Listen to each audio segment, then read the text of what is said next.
And the reason is that they fully understand that they did not take out the entire nuclear program. Iran remains committed to nuclear enrichment. So this war has not come to an end. John Mearsheimer recently appeared on Judge Napolitano's show and talked a little bit about why Israel's war with Iran failed, and what are the ramifications on American foreign policy because of that, and how does this affect the Trump administration and the future in dealings with Israel. So let's watch and let's react. Please like the video and subscribe to the channel. What was the status, as we understand it, of U.S.-Iran negotiations before Donald Trump ordered bombs dropped on Saturday night and Sunday morning? Well, we had been negotiating with the Iranians, and it appeared that the negotiations were going to continue, and then we bombed Iran on June 22nd. And where the negotiations are now is just hard to say. But the negotiations were ongoing. They weren't going anywhere because there's a fundamental difference between the two sides that can't be settled, which is that the Iranians insist that they have some nuclear enrichment capability, and we insist that they can't have any nuclear enrichment capability. Well, it's helpful to note here, though, that was a change in the U.S. delegation's position. At the beginning of these talks, they didn't have the position that you can't enrich uranium at all. And as part of the NPT, they have the ability to enrich uranium. When the JCPOA was in effect from 2015 to 2018, when Trump tore it up, they had curtailments on that. They couldn't enrich above the amount to sustain their nuclear energy program and for medicinal purposes. But the Trump delegation changed their position to no enrichment in early June. And I think that's when they made the decision that they were going to go along with Netanyahu's decision to bomb Iran. And eventually we know the U.S. joined into that. So it bears noting that everything Mearsheimer said was right, but the reason that they weren't going anywhere as far as that was concerned was not because of Iran, it's because of the U.S. delegation shifting their position. You can't square that circle, so the end result is the negotiations weren't going anyplace. But again, they were going on. Why do you think Donald Trump dropped those bombs on Saturday night? He said, I'm going to give you 2 weeks to work this out. He dropped the bomb on between the second and the third day of that 2-week period. Well, if the negotiations are not going anywhere and you're basically buying into the Israeli narrative on what the Iranians are up to, you really don't have much choice but to bomb Iran. And it's not terribly surprising that he did. I found it surprising that he did it on the 22nd, because he had been indicating before the 22nd that he was going to let the diplomacy run its course for at least another 2 weeks. But obviously he was trying to bamboozle the Iranians, and he might have been successful.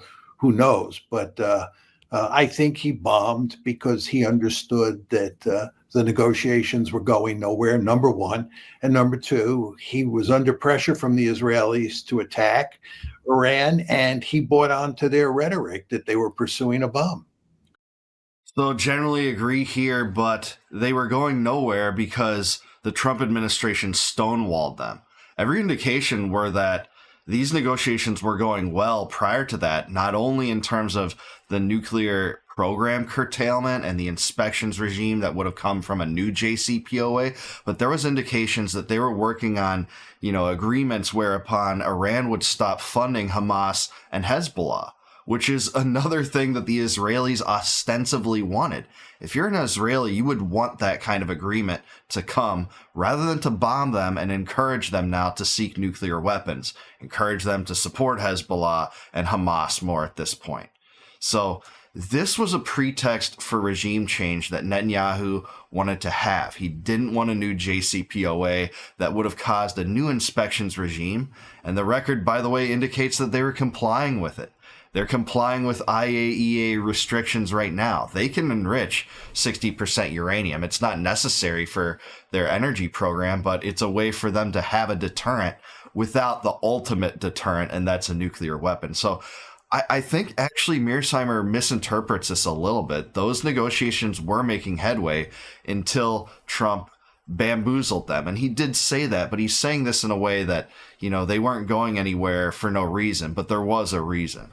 Max Blumenthal reports that to refute the conclusions of the American intelligence community, the Zionists and the National Security Council brought Mossad agents into the Oval Office to brief and cajole and manipulate Trump. Does that make sense to you?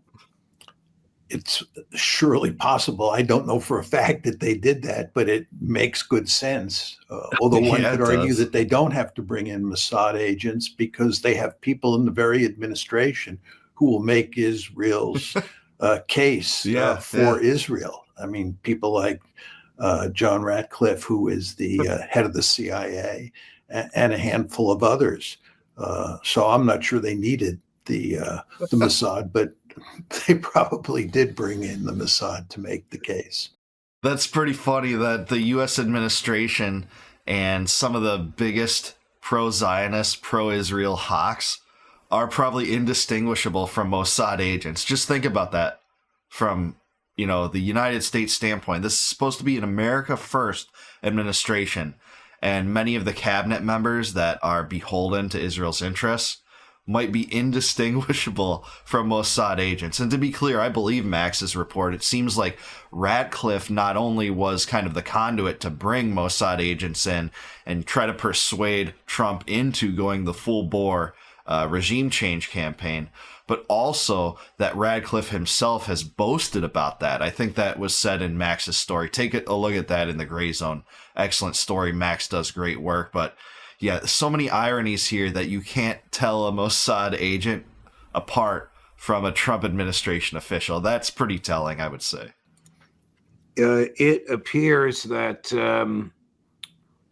Tulsi Gabbard is being sidelined, perhaps as a result of that public kerfuffle. I mean, it wasn't a kerfuffle when she said what she said under oath, which was a true statement, that it was the conclusion of the intelligence community, which according to Ray McGovern and Larry Johnson is 5 of the 16 intelligence agencies actually do the gathering. The others do the analyzing. I don't think she's been sidelined. I think she's capitulated to the other side. Oh, all right. Well, that's a better description. She's no longer the person whispering into Trump's ear that the Iranians had no nuclear weapons and weren't building one, although it seems inescapably clear that those tunnels were empty by the time Trump bombed them. In fact, the Iranian Foreign Ministry announced 2 days in advance that the tunnels had been emptied. So did Donald Trump, did Pete Hegseth knowingly bomb empty tunnels? I have no idea whether they thought the tunnels were empty. My sense is that they had gotten the enriched uranium out. My guess is that the cascades were still down there, that they didn't completely empty the underground site at Fort Howe. I think it would have taken them a long time to get the cascades out of there. And my guess is that the IAEA would have known about it. But who knows for sure? Yeah, I agree with Mearsheimer on this. In terms of Tulsi Gabbard, it really appeared like she capitulated to the Zionist regime change bloc within the Trump administration, because it seemed like she yielded to war propaganda and was even willing to spread it on her own Twitter the day before the U.S. strikes came in Operation Midnight Hammer, which Max Blumenthal calls Operation Midnight Scammer. I got a kick out of that one. But anyways, 7 weeks ago, she presented her threat report and said that not only did Iran not have a nuclear weapon, but they weren't in pursuit of one, and they hadn't restarted their program since dismantling it in 2003, the nuclear weapons program. But then the day before, she comes onto Twitter and suddenly says America has received intelligence that they're weeks away from acquiring a nuclear weapon. Well, that really seems to contradict itself, if not in tone, in substance. And it really makes me believe that she's been compromised. She's fallen into believing this because the war propaganda needed to be sold in order to sell Americans on that strike. And I think the strike was counterintuitive in every way. Whether all of the tunnels were cleared out or not, there is satellite imagery showing a motorcade of large vehicles arriving at Fordo, presumably getting a lot of the uranium out of there. You know, you can't exactly destroy uranium. Someone pointed that out in my comments section, and fair enough. But getting the infrastructure out of there, and it might be buried under piles of rubble that's nearly impossible to get back to at any length of time. But in either case, Iran has ultimate incentive to pursue a nuclear weapon now. Mearsheimer said that in other podcasts. It just makes too much sense. Why wouldn't you now? Do you think that the government got caught lying about whether or not it completely obliterated, I'm quoting the president, in a brilliant maneuver planned by the Biden administration? I'm quoting the Secretary of Defense. Do you think they got caught flat-foot lying? Well, I think they made unequivocal statements about what had happened here that were contrary to what the Defense Intelligence Agency was saying on the inside, and many people were saying on the outside.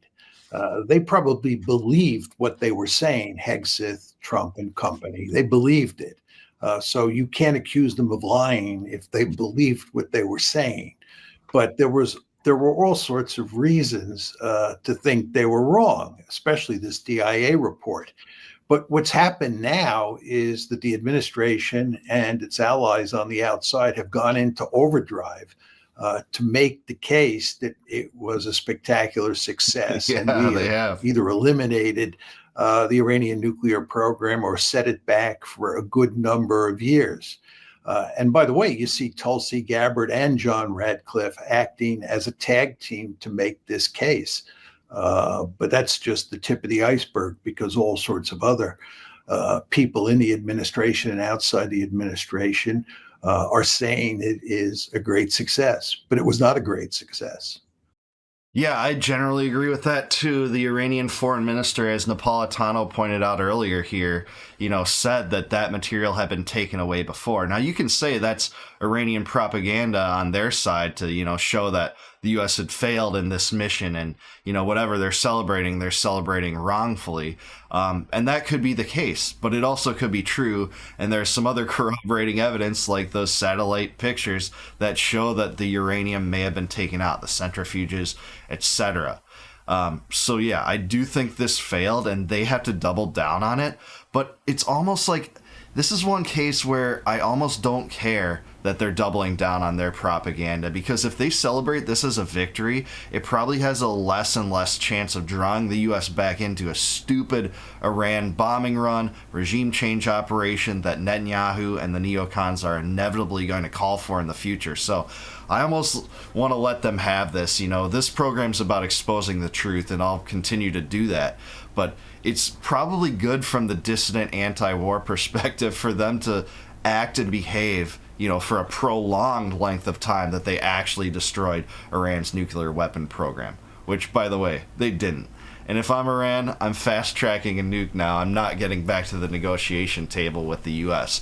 But I still do hope for that scenario. I hope there is a new JCPOA where, we normalize relations with Iran and we don't engage in duplicity. But if I'm an Iranian, diplomat at this point, I'm not trusting the United States for anything. That's for sure.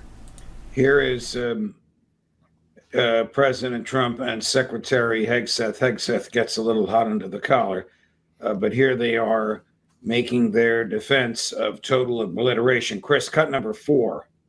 I believe it was total obliteration. I believe they didn't have a chance to get anything out because we acted fast. If it would have taken 2 weeks, maybe, but it's very hard to remove that kind of material. Very hard and very dangerous for them to remove it. Plus, they knew we were coming. And if they know we're coming, they're not going to be down there. They know they're coming. They're going to remove it weeks in advance. That's the evidence.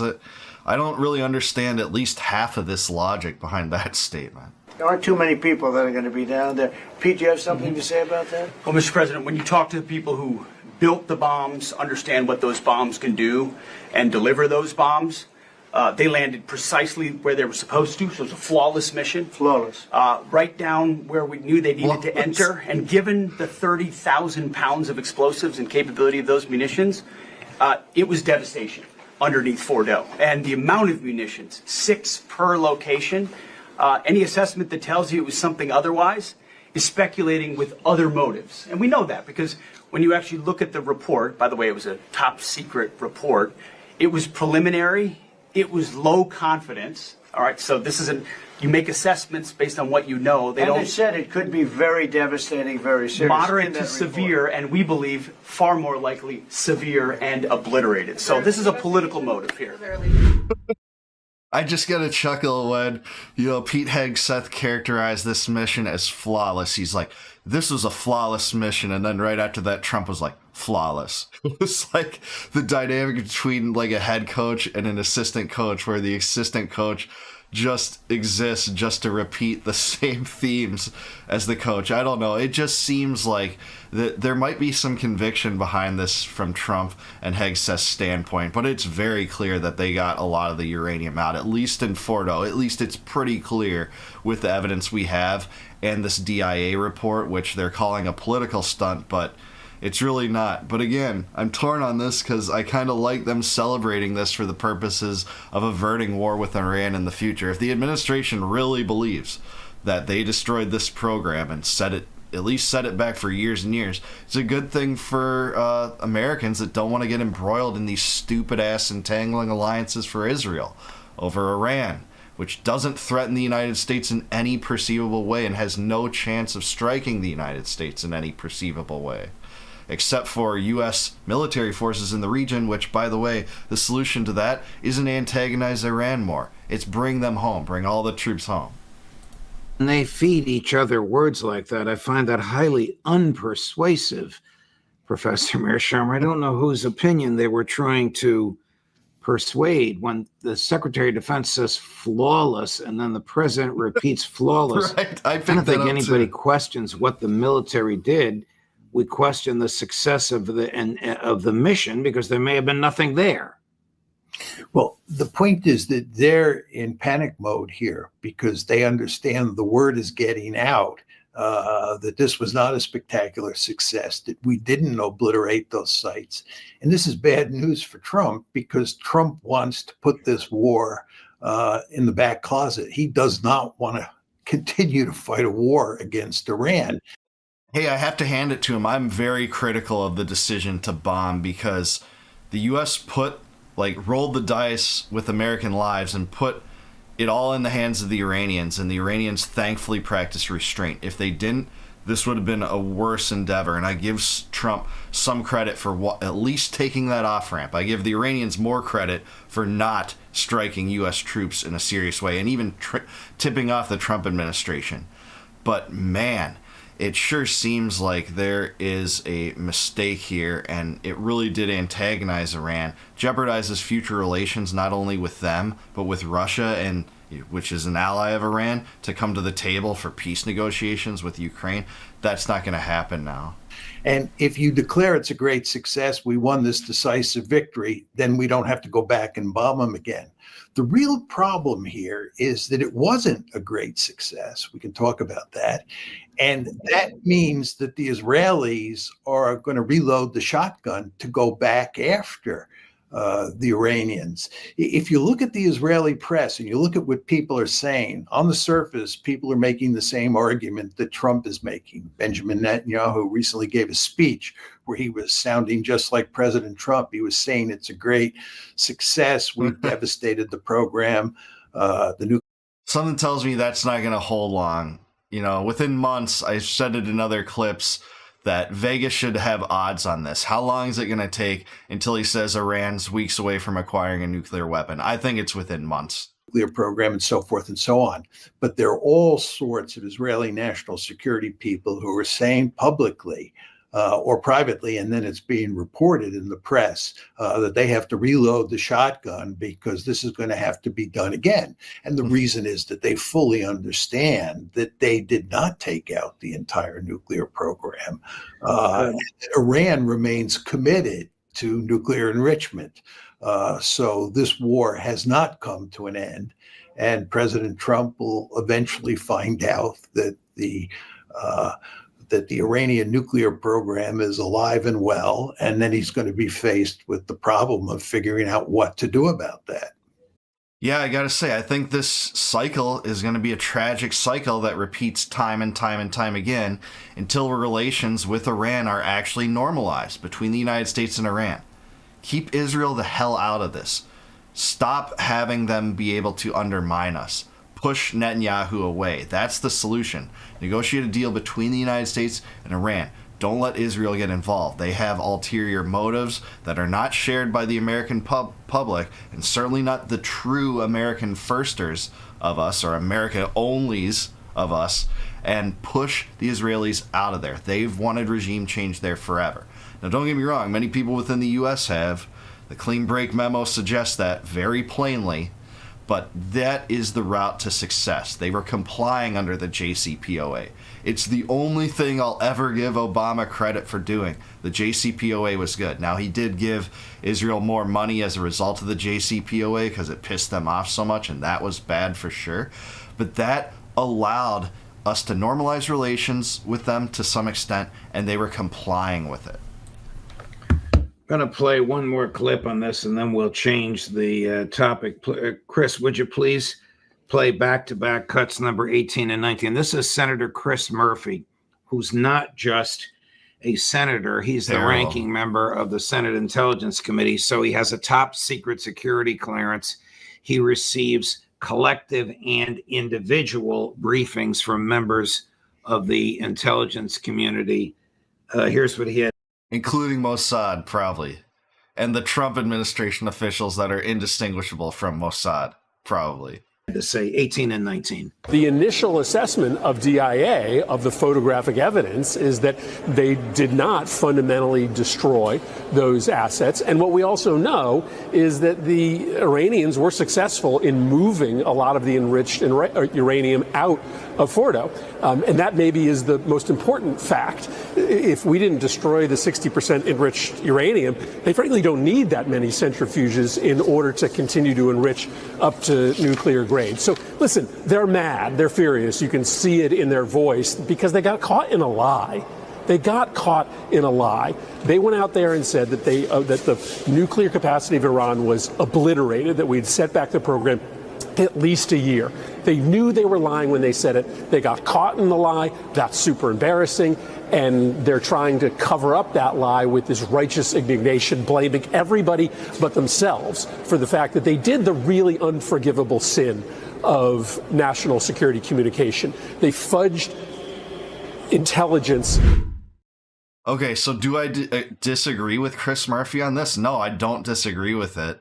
I think his motives are impure to some extent. He's trying to stick it to the administration because from what I understand, he was more of a hawk toward Iran prior to this thing. So do I think he has motives just to, put egg on the face of this administration? Yeah, I do, but I also think that that's correct. His position is correct. That is what we seem to know. But yeah, we'll have to see how this plays out, if the administration changes their tune at all, if they continue down this campaign of celebrating it, rah-rah, if they stop answering questions about it entirely. I guess we'll have to see. They fudged intelligence about our national security. You can't do that because, as we have seen over and over again over the course of our history, that's what gets us into unnecessary wars of choice. That's what gets not dozens or hundreds of Americans killed, but thousands of Americans killed. They're angry because they got caught lying this weekend. Well, I really agree with that. I'm thankful for him saying that. I'm a little bit surprised by this. Maybe I have him mistaken with a different senator, but I thought he was a hawk on bombing Iran. So if not, props, Chris Murphy, and I had you wrong. But, we'll see how this pans out. Maybe I just need to do some more learning on Chris Murphy. But, it is politically opportunistic for the Democrats to hammer this down right now and, call them liars for this. They likely are liars. They might believe it, but they might be trying to sell a narrative too. But either way, again, I'm torn on it because I kind of want them to believe that they knocked out Iran's nuclear capability so that we don't get into a war with them, because it's senseless regardless. They're not trying to strike the United States. Dangerous is it for the government to fudge intelligence? It's very dangerous. Let me make a couple points about what the senator said. Please. First, on the matter of time, it's important to emphasize that the Iranians have known for a long time that we were coming after them in all likelihood at some point, and the Israelis were coming after them in all likelihood at some point. So over the course of this long time, you can rest assured that the Iranians made all sorts of provisions to protect themselves for the day when the Americans attacked or the Israelis attacked or both of them attacked. And that tells you that it's highly likely that they got the enriched uranium out of Fordow. And contrary to what a number of people on the other side say, it's not that difficult to get the highly enriched uranium out. It just isn't. It's difficult to get the Cascades out. That's why I think the Cascades are still down there. Whether they were destroyed is another matter, but I think they were left. But I think they got the highly enriched uranium out. Now, the second point is it's very important to understand that the Iranians have a very sophisticated capability to build lots of sophisticated centrifuges.